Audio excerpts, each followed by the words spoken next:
The junior achievement students were coming from Nazarene High, SOS, Timpisini, Salesian and Sifunzani High and were attached in different departments of the station. Junior Achievements Chief Executive Officer Siboniso Madlopha conveyed his appreciation to Swazi TV for extending knowledge to the students.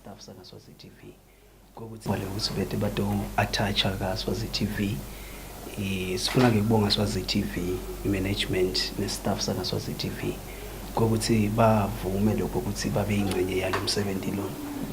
Kuba khona ke kwalo msebenzi nekuphumelela kwawo kuba sekutheni sibambisane nezinkampani nezikolo ukuthi release abantwana kusibethe bathu bayingcenye yalo msebenzi.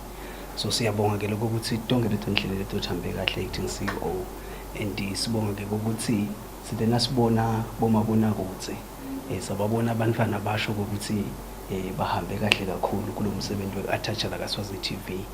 Ngiyalithanza leli lithi bafike la bacabanga ukuthi batabanga lokunye kepha sebaphuma bacabanga ukuthi bataba lokwehlukile.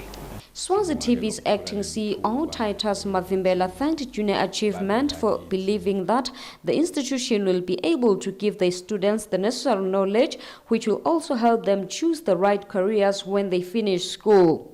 Sibonga ke lokuthola leli thuba leyokuthi babela kithi badosilingisa ngoba ikakhulu bese bafuna ukuthi balingise thina labantwana bethu baboke ukuthi sisebenza kanjani.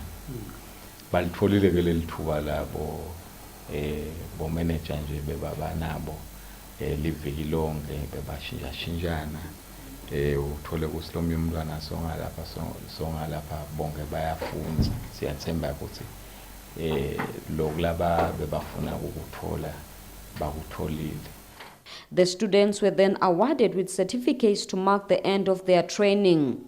Reporting for Swazi TV News, I'm Zodwa Dlamini with Ernest Mabaso in Babane.